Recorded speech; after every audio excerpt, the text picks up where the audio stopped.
প্রিয় লিসেনার্স, আসসালামু আলাইকুম। দেশ ও দেশের বাইরে যে যেখান থেকে আজকের এপিসোডের সাথে যুক্ত হচ্ছেন বা পরবর্তীতে হবেন, সকলকে জানাচ্ছি শুভেচ্ছা ও ভালোবাসা। আশা করি সবাই ভালো আছেন, সুস্থ আছেন।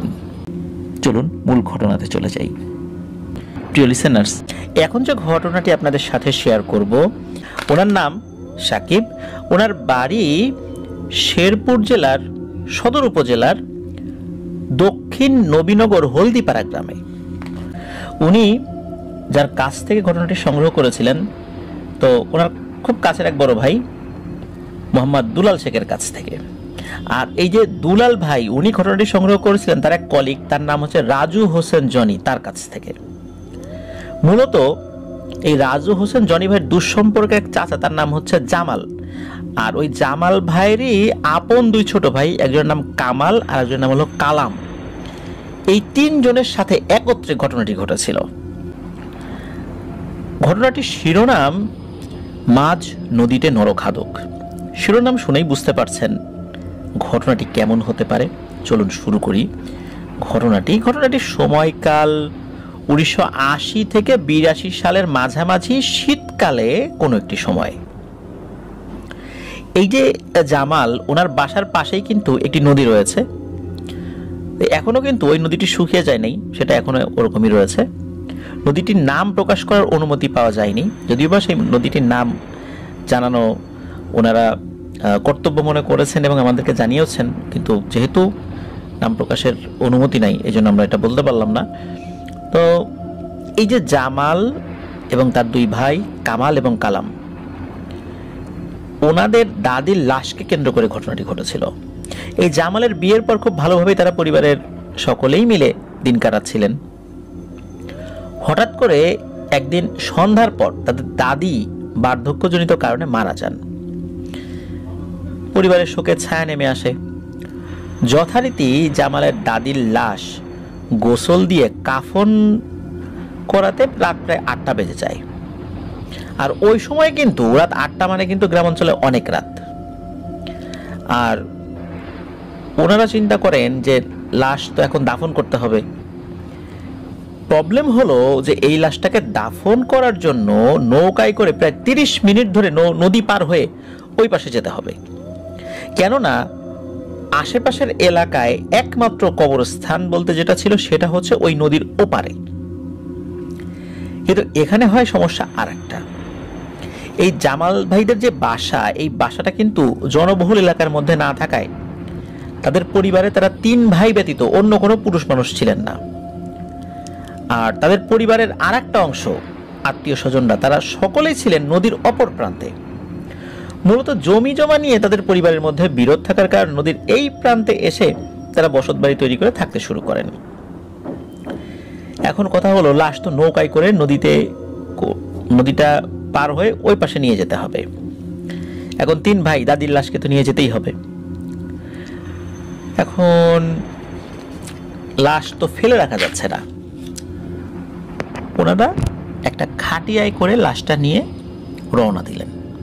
উদ্দেশ্য নদীর ওপারে যেই কবরস্থানটা রয়েছে সেখানে লাশটি দাফন করবেন এবং ওপাশে যে আত্মীয় স্বজনরা রয়েছেন তাদেরকেও ওনারা খোঁজ খবর জানাবেন। ওই সময়ে আসলে যে সময়টা 80 থেকে 82 সাল, তখন তো এরকম মোবাইল ফোন ছিল না।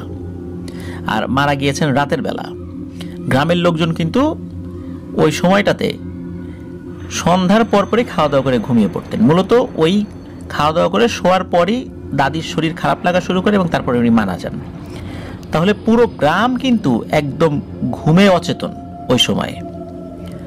তো ওনারা একটা খাটিয়া পাশের একটা মসজিদ থেকে ম্যানেজ করে দাদির লাশ 3 জন নিয়ে রওনা দেন। তো ওনারা নদীর কাছে চলেও যান। সামনের দিকে বড় ভাই 2 হাতে খাটিয়ার 2টা হাতল ধরেছেন। ওনাদের সাথে কিন্তু আর অন্য কোনো লোকজন নাই, কারণ ওনাদের পরিবারের সব সদস্যরাই কিন্তু আত্মীয় স্বজনদের মধ্যে যারা আছেন আর কি বলতে গেলে পুরুষ সদস্য, তারা সকলেই কিন্তু নদীর ওই পারে, সেখানেই তাদের আসল ঠিকানা আর কি। ওনারা যাচ্ছেন, নদীর পাড়ে চলে যান। রাত তখন কয়টা বাজে? সর্বোচ্চ 10টা বাজে।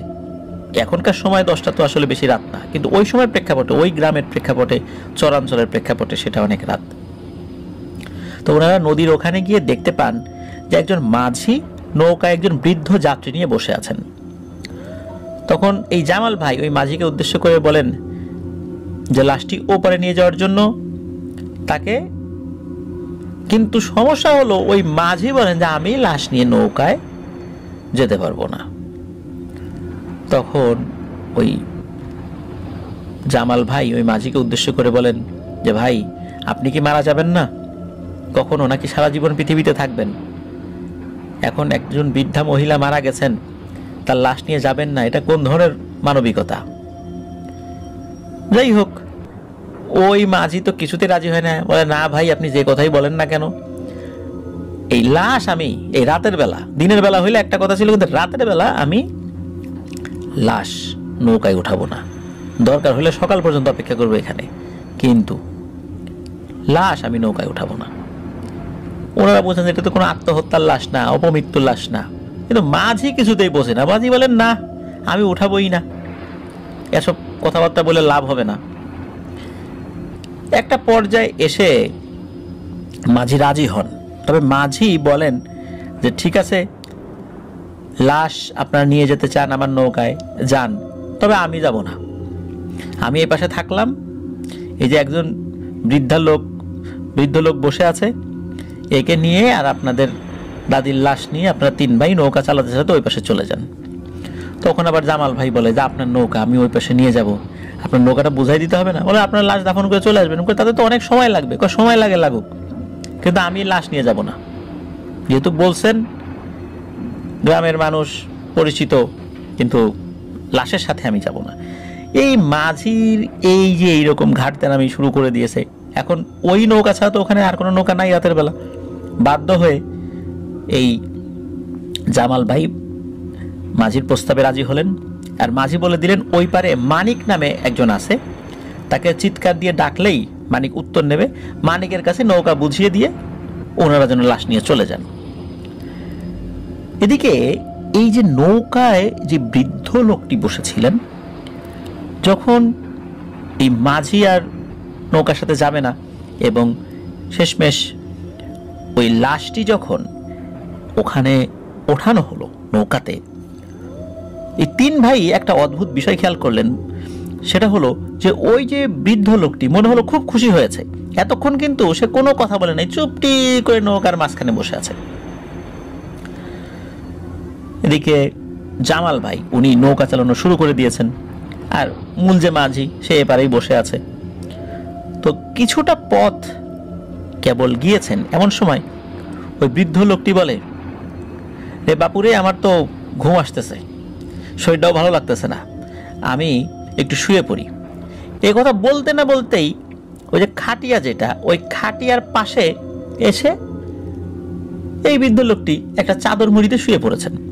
ওদিকে জামাল ভাই বলতেছেন যে আরে চাচা, করেন কি, একটা লাশের পাশে এভাবে শুয়ে থাকবেন? নৌকায় তো আরো জায়গা আছে, একটু সাইডে সরেন, লাশের পাশে শুয়ে থাকতে আপনার ভয় টয় লাগবে না? তখন ওই লোকটি বলে, আরে বাপুরে, কিসের ভয়, পৃথিবীতে আসছি একা, আবার একাই চলে যেতে হবে লাশ হয়ে, লাশ দেখে ভয় পেলে কি চলবে? এই ধরনের আধ্যাত্মিক কথাবার্তা তাদেরকে বলেন। দেখে জামাল ভাই চিন্তা করেন, যাক, লোকটা তো ভালোই, মৃত্যুর চিন্তা আছে, এত সুন্দর সুন্দর কথা বলতেছেন। ওনারা আর কিছু মনে করেন না। নৌকাটা কিন্তু বেশ বড়ই ছিল, কিন্তু বৈঠা দিয়ে চালানো নৌকা, মানে কোনো ইঞ্জিন চালিত নৌকা না। বড় নৌকা চালাতে গেলে তো কিন্তু একটু কষ্ট হয়, আস্তে আস্তে আগায়, ছোট নৌকা তো তাড়াতাড়ি আগায়। তো নৌকাটা আস্তে আস্তে যাচ্ছিল। একটা সময় এই জামাল ভাই উনি নৌকা চালাচ্ছিলেন, উনি খেয়াল করলেন যে তার দাদির যে কাফনের কাপড়টা, মনে হচ্ছে কাফনের কাপড়টা ভিজে উঠছে, আস্তে আস্তে মনে হচ্ছে যে তার শরীর থেকে রক্ত বের হচ্ছে। অথচ উনি তো মারা গিয়েছেন, মারা যাওয়ার পরে তো রক্ত আসলে মানুষের জমাটবদ্ধ হয়ে যায়, ওরকম রক্তের প্রবাহটা থাকে না। কিন্তু তারপরেও যদি শরীরের কোনো অংশ কেটে ছিঁড়ে যায়, সেখানে কিন্তু ওই জমাটবদ্ধ রক্তই কিন্তু কোনো কাপড়ে লাগলে সেটা বোঝা যায়। অন্ধকারেও কিন্তু যতটুকু আলো ছিল, ওখানে হারিকেন ছিল নৌকাতে, বুঝতে পারছেন। ওদিকে ওই লোকটা কিন্তু ওই যে চাদর মুড়ি দিয়ে সে কিন্তু শুয়েই আছে, কোনো নড়াচড়া নাই। জামাল ভাই কিন্তু বিষয়টা বুঝতে পারেন যে কোনো একটা সমস্যা এখানে হচ্ছে, কিন্তু উনি কিচ্ছুটি বুঝতে দিচ্ছেন না, তার দুই ভাইকেও না। তার দুই ভাই নৌকার সামনের দিকে বসে আছে, মাঝখানে খাটিয়া সমেত লাশ, আর ওই খাটিয়ার পাশে শুয়ে আছে হচ্ছে ওই বৃদ্ধ লোকটা। এখন ওই বৃদ্ধ লোকটা যে কোনো অশুভ কিছু কিনা এটাও কিন্তু পরিষ্কারভাবে ওই সময়ও বোঝা যাচ্ছিল না, কিন্তু ওই নৌকায় কোনো একটা অশুভ শক্তি ভর করেছে এটা কিন্তু এই জামাল ভাই বুঝতে পেরেছিলেন। এখন ওনারা যে ছোট ভাই, তারা যুবক হলেও একটু ভীতু প্রকৃতির ছিলেন, এই কারণে উনি কিছু বলছিলেন না। আস্তে আস্তে আস্তে আস্তে যখন ওই নৌকাটা ওই পারে চলে আসে, পার হওয়ার পর ওই বৃদ্ধ লোকটিও উঠে বসেন। উঠে বসার পর তখন ওই জামাল ভাই চিৎকার করে ও মানিক ভাই, মানিক ভাই বলে ডাকেন, কারণ ওখানে মানিক নামে একজন থাকার কথা ছিল, কিন্তু তার কোনো সারা শব্দ পাওয়া যায় না। জামাল ভাই একটা বুদ্ধি আটেন, মাথাটা খুব ঠান্ডা করে আর কি এই প্ল্যানটা উনি করেছিলেন। সেটা হলো উনি এই বৃদ্ধ লোকটিকে বলেন যে চাচা, আপনি এই লাশটার সাথে একটু বসেন, আমরা গিয়ে ওই মানিক ভাইকে খুঁজে নিয়ে আসি। তখন ওই বৃদ্ধ লোকটি বলে, ওরে বাবারে, এই লাশের সাথে তোমরা আমাকে রেখে চলে যাবা, এটা তো ঠিক না।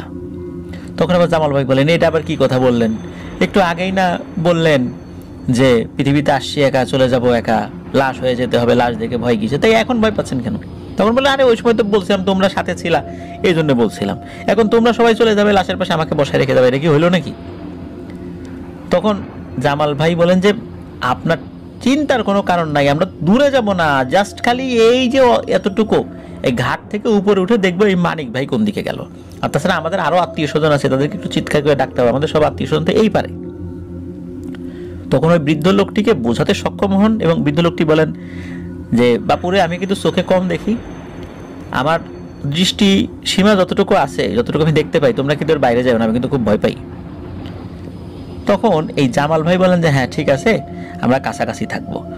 নৌকা থেকে নামার পর জামাল ভাই তার অন্য দুই ভাই কামাল আর কালাম, এই দুইজনকে বলেছেন, এই কামাল আর কালাম পিছন দিকে তাকাবি না, সোজা দৌড় দিবি, দৌড়ে আমি যেদিকে যাই সেদিকে যাবি, এলোমেলো দৌড়াবি না, মাথা ঠান্ডা রাখবি, কিন্তু পথ হারাবি না, আমি যেদিকে যাই সেদিকে যাবি, তিনজন একসাথে থাকতে হবে। এখন ওরা কিন্তু বিষয়টা বুঝতে পারতেছে না, ওই পর্যন্ত স্বাভাবিক ছিল যে নেমে মানিককে খুঁজবে, তারা কিন্তু এই বিষয়টা জানে না যে এতক্ষণ কি হয়েছে বা জামাল ভাই কি আঁচ করতে পেরেছিলেন।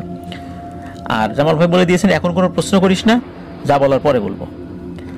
জামাল ভাই তো দিয়েছেন এক দৌড়, তার পেছন পেছন তার দুই ভাই দৌড়ানো শুরু করেছেন।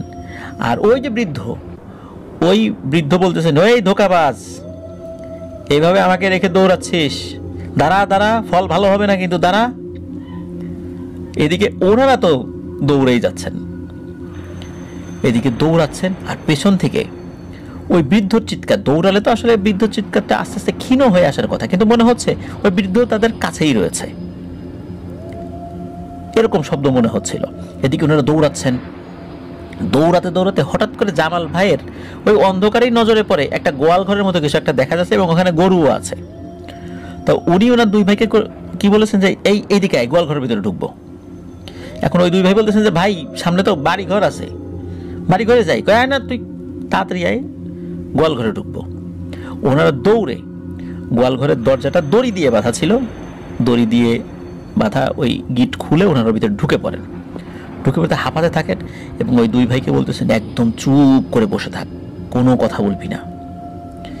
এখন এই দুই ভাই কিন্তু এখনো পরিপূর্ণ হয়ে বুঝতে পারেন নাই যে তার ভাই কেন দৌড় দিল দাদির লাশটা ওখানে রেখে। হালকা ভয় পাচ্ছিলেন, কিন্তু কেন এটা হচ্ছিল এটা তখনও বুঝতে পারেন নাই। তখন তাকে বলতেছিলেন যে জামাল ভাই বলেন তো ঘটনা কি? বলে যে চুপ, একটু পরে বুঝতে পারবি, একদম শব্দ করবি না, চুপ করে বসে থাক, শব্দ করলে গরুগুলো ভয় পাবে, গরুগুলো ডাকাডাকি শুরু করবে, তখন আর একটা ঝামেলা হবে, এখন চুপ করে থাক। তো এই কথোপকথন হচ্ছে, এর মধ্যেই ধপ ধপ ধপ ধপ করে এক ধরনের শব্দ হচ্ছে, মনে হচ্ছে খুব ভারী পায়ে কেউ হেঁটে আসছে। তারা চাঁদের আলোতে, কারণ গোয়াল ঘরে তো আসলে ওরকম এত টাইট ফিটিং কোনো বেড়া থাকে না, বায়ু প্রবাহিত হওয়ার জন্য বেশ অনেক জায়গায় ফাঁকা থাকে। তো চাঁদের আলোতে স্পষ্টভাবে 3 ভাই দেখতে পাচ্ছেন বিশাল দানবাকৃতির কিছু একটা ওই গোয়ালঘরের সামনে হেঁটে এসেছে এবং গোয়ালঘরের চারদিকে হাঁটছে। সেটার উচ্চতা প্রায় 30-40 হাত হবে তাদের বর্ণনা অনুযায়ী। তো ওই জিনিসটা গোয়ালঘরের চারদিকে হাঁটছে। হাঁটতে হাঁটতে হঠাৎ করে কি করেছে, ওই দানবটার এক হাত গোয়ালঘরের যে দরজাটা ছিল, যেটা দড়ি দিয়ে বাঁধা, ওই দরজার ভিতর দিয়ে হাত ঢুকিয়ে দিয়েছে। আর হাত ঢোকানোর সাথে সাথে ওখানকার যে গরুগুলো ছিল, ওই গরুগুলো প্রচণ্ড জোরে চিৎকার চেঁচামেচি শুরু করে দিয়েছে। গরুগুলো এলো পাথারি একটা আর একটাকে লাথি মারতে শুরু করেছে। আর কয়েকটা গরুর কাছেই এই কামাল এবং কালাম, এই দুজন ছিল, তারাও গরুর লাথি খেয়ে বেশ আহত হয়েছিলেন, তবে সেই আঘাতগুলো গুরুতর ছিল না। তো এইভাবে গরুগুলো চিৎকার চেঁচামেচি শুরু করে, আর ওই হাতটা ঢুকিয়ে ওই হাত ভেতরে মনে হচ্ছে অন্ধকারে কিছু হাতড়াচ্ছে ওই হাতটা। তবে অল্প কিছু সময়ের মধ্যে ওই হাতটা আবার ওই দানবটা বাইরে নিয়ে যায় এবং যেভাবে এসেছিল ওইভাবেই ধপ ধপ ধপ শব্দ করতে করতে হাঁটতে হাঁটতে চলে যায়।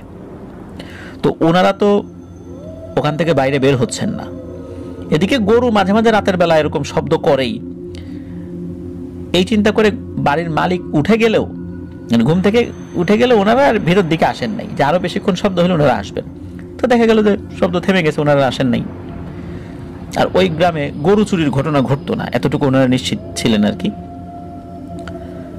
ফজর আজান যখন দিয়েছে তখন এই জামাল ভাই তার অন্য 2 ভাইকে নিয়ে এই গোয়ালঘর থেকে বের হয়ে তখন ওই যে গোয়ালঘরের কাছে যে বাড়িটা, ওই বাড়িতে গিয়েছেন, টাকাটাকি করেছেন। সেই বাড়ির লোক উঠে আসে, দেখা গেল যে অন্ধকারে তো আসলে অনেক কিছুই বুঝতে পারছেন না। ওই যেই বাড়িটা, ওই বাড়িটা ওনাদেরই এক দুঃসম্পর্কের আত্মীয়র।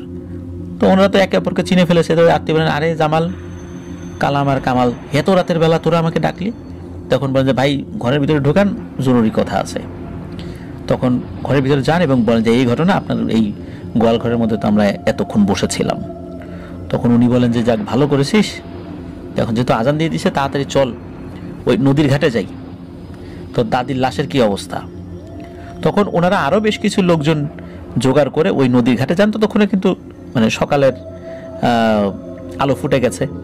ওখানে গিয়ে দেখতে পান যে তার দাদির যে লাশটা, ওই লাশটার একটা পা পুরোপুরি মানে খাওয়া, আর একটা পায়ের হাঁটু পর্যন্ত খাওয়া, বাকিটা আর কোনো কিছু হয়নি। আর নৌকাটা ভাঙা অবস্থায় পড়ে আছে, আর ওই ডেড বডিটা ওই নৌকারই একটা পাশে পড়ে আছে। তখন এই দৃশ্য সকলেই দেখেছিলেন। তো যাই হোক, ওনার দাদির লাশটা ওখান থেকে আবার নিয়ে এসে যথাযথভাবে সকল প্রক্রিয়া শেষ করে কবরস্থ করা হয় সেই কবরস্থানে। এরপরে এই যে জামাল ভাই, উনি